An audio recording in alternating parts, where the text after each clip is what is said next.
Hi, I'm Mike Davis, owner of Extra Mile Technology Services, and today we're talking about careers in IT. Now, normally, if I go into a high school and ask who wants to be a computer game programmer, every hand in the room goes up because that sounds like a dream job, right? You get to code and play video games that you like and um, design the newest thing that's going to drop for millions of people around the world. Sounds like a lot of fun. But there's actually more jobs in IT outside of just being a computer game programmer. Here's a list of them here that I found on Ubisoft's website.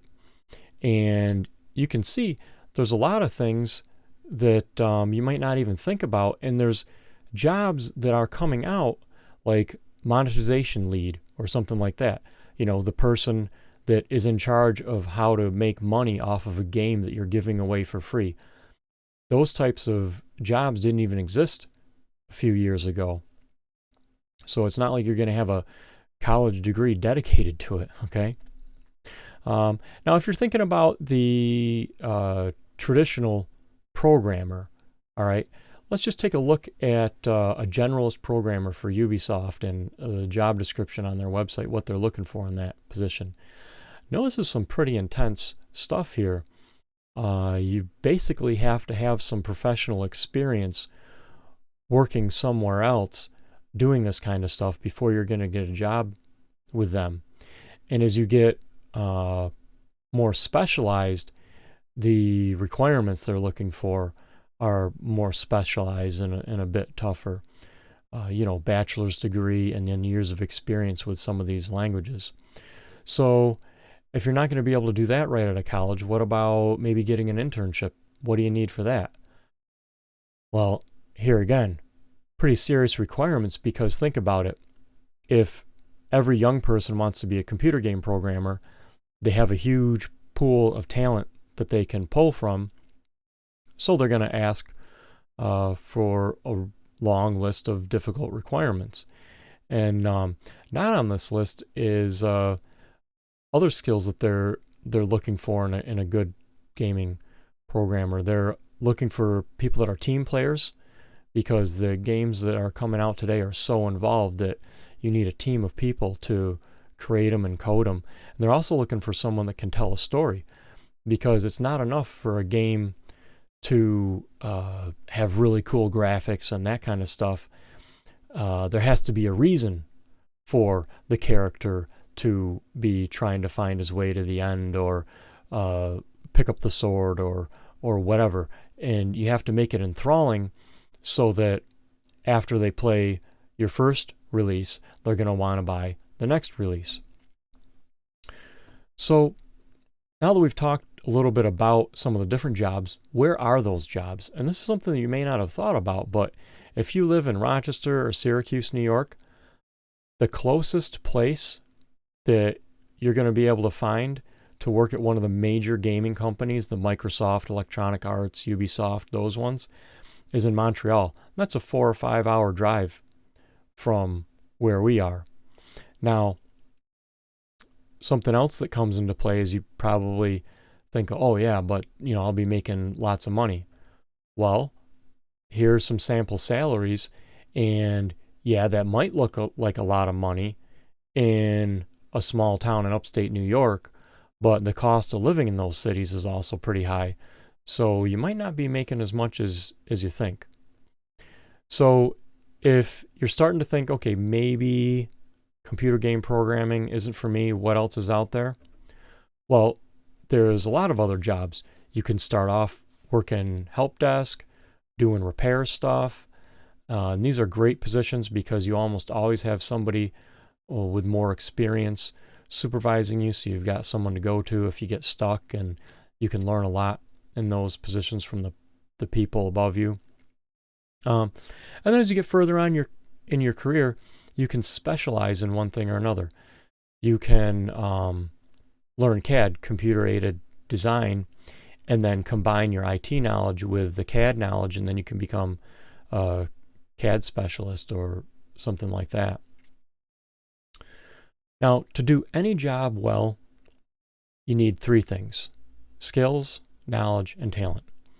Now, skills are something that you learn, somebody can teach you, you can read about it, watch some videos, and generally you get better with them over time, okay? So the skills that you need to have a job in IT are reading, typing, programming syntax, and then people skills. Because at the end of the day, you're still going to be working with people.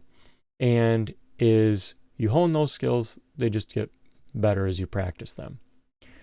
Now, knowledge, again, is something that can be transferred from one person to another.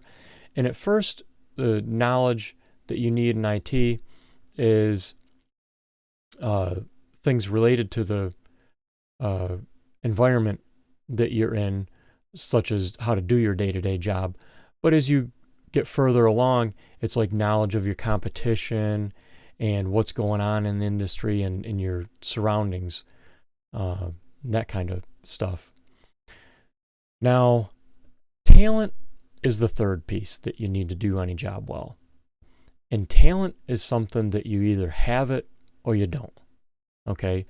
Doesn't matter how much money the job pays or how hard you work, you have it or you don't. Think about like your high school football team. Somebody gets to be the quarterback, okay?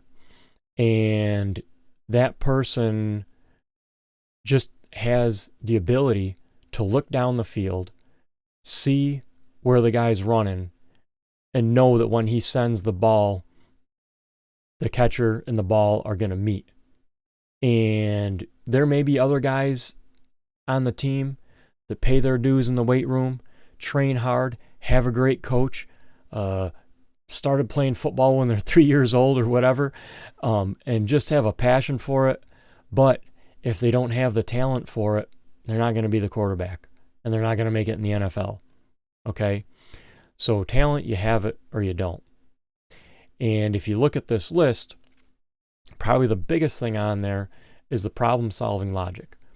Now, if you have that talent, you're the type of person that can look at an engine that won't run and say, oh, okay, well, for this to run, we need fuel, air, and spark. And so I'm going to check and make sure, is it getting air? Yep, okay. Let me check the ignition system, see if it's getting a spark. And okay, well, seems like it's not getting fuel. Oh, what does it take to get fuel there? And you break that big problem down into small pieces and you test it and you work through it real quick, where someone that doesn't have problem-solving logic, they look at a big problem and they don't know how to carve up that problem into little problems that they can test and solve to complete the goal of, making the engine work or making the computer work or fixing the network or whatever. Okay. So if that kind of stuff comes easy to you, then you can probably do well in IT because that talent gets called on every day, every hour that you're working in IT. Now, last thing on the list, patience. I put that in there because, man, working with machines and people, that can be frustrating. And basically, you're getting problems thrown at you all day long. That's all you do all day long is you solve problems. And when you become a professional, it doesn't even end at the end of the day because then all your friends and family are asking you to fix their computer or tablet or phone or whatever. So you got to have patience to be in this career a long time. Now, on to that question that always gets asked. How do I get a job in IT? And typically the conversation goes something like, all the jobs that I want require experience and I can't get experience till I get a job. So how do I get started? Well, here's a list. Okay. I've listed out some of the ways that you can get experience so that you can get that first paying job. And a lot of these things are basically doing the job and not getting paid for it, which is something that you can do in IT. With a lot of other professions out there, you can't volunteer to be a nurse or something like that. Nobody's going to let you give them a shot or get stitched up if you're saying, well, I thought it would be cool and, I'm trying to get a job, so I just want to get something on my resume and, do you mind if I just give you a jab? Like, no, that's not an option. But in IT it is. And you can go a long ways with that. And often, if I'm interviewing, I'll ask if you've got a home lab because I want to see what your interests are and what you do on your own time, because chances are if you enjoy doing it on your own time, you're going to enjoy doing it as a career. So, what's it like to work in IT? Well, the environment is fast paced, it doesn't end. Typically, it's not seasonal. It's just problems keep coming to you every minute, and as soon as you figure out something, you're on to the next thing. Sometimes you spend a little time learning about new things. Actually, it's a good chunk of it. That could be 40% of your day in some of these positions, just keeping up with the trends. And you're not going to get thank yous and accolades from the people that you solve the problems for. They just kind of expect you to do your job. So you have to be able to take pride in your work and get your satisfaction from solving problems all day long. And typically people don't plan computer problems. So if you're working the support side, you never know what your day is going to be like. You just know that stuff's going to be coming at you. On the programming side of thing and those things, you have deadlines and you have points in your project that you're trying to meet, goals and milestones and that kind of thing. And you're working with a team, so it's not all about you, and your days may be a little bit more regulated. On the other hand, you may have to work some long hours to meet your deadlines. So for the requirements to work in IT, not a lot of physical requirements. Most of the time you're indoors and sitting in front of a computer. But you gotta have talent. You've got to have that problem solving logic, talent. And when we get into the education, that part, high school education may be all that you need. Now, if you could get a BOCES course on it, that'd be fantastic. I know a lot of people that have done very well with that because they get the basic skills, enough skills to get a job. And then on the job, they learn a lot more. And within a few years of working hard, their salary ratchets up and they're making as much as somebody just leaving college, but they don't have any student debt hanging over their head because they've been working the whole time. So when you look at opportunity cost, that might be a good route. It might make sense to take an entry-level IT job instead of starting off at college when you look at it that way. There's not a lot of licensing type of requirements or that. There are some certifications, but many of them are vendor specific, and depending on which kind of positions you're looking for, sometimes the employers are looking for them, sometimes they aren't. Often if they are, if you've got good skills and good experience, they'll pay for you to get the certification that they need, that their clients are asking for or whatever. So that usually ends up being a wash. So, having heard all this, if you're trying to answer that question, is IT right for me? Well, if you like the idea of an open book test that never ends, I mean, you are free to use Google. When somebody calls in with a computer problem, that's almost always what we're doing in the background, is Googling to see if anybody else has had the problem and how they resolved it. That's pretty much what level 1 is like. Okay.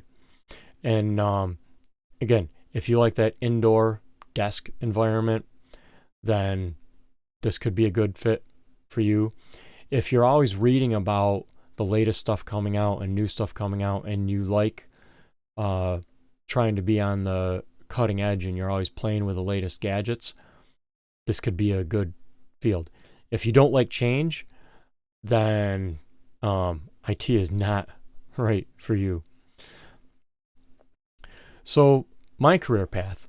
Well, I started off after high school as a Rotary Youth Exchange student. My local Rotary Club sponsored me, and I went to Finland for a year.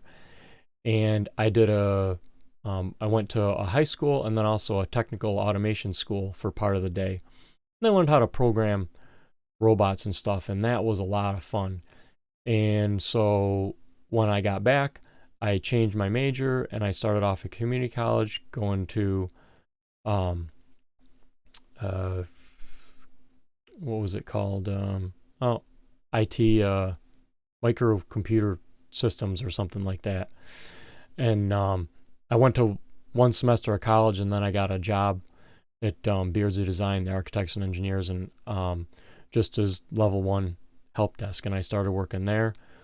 From there, I worked my way up to the network administrator, and then eventually the IT department head.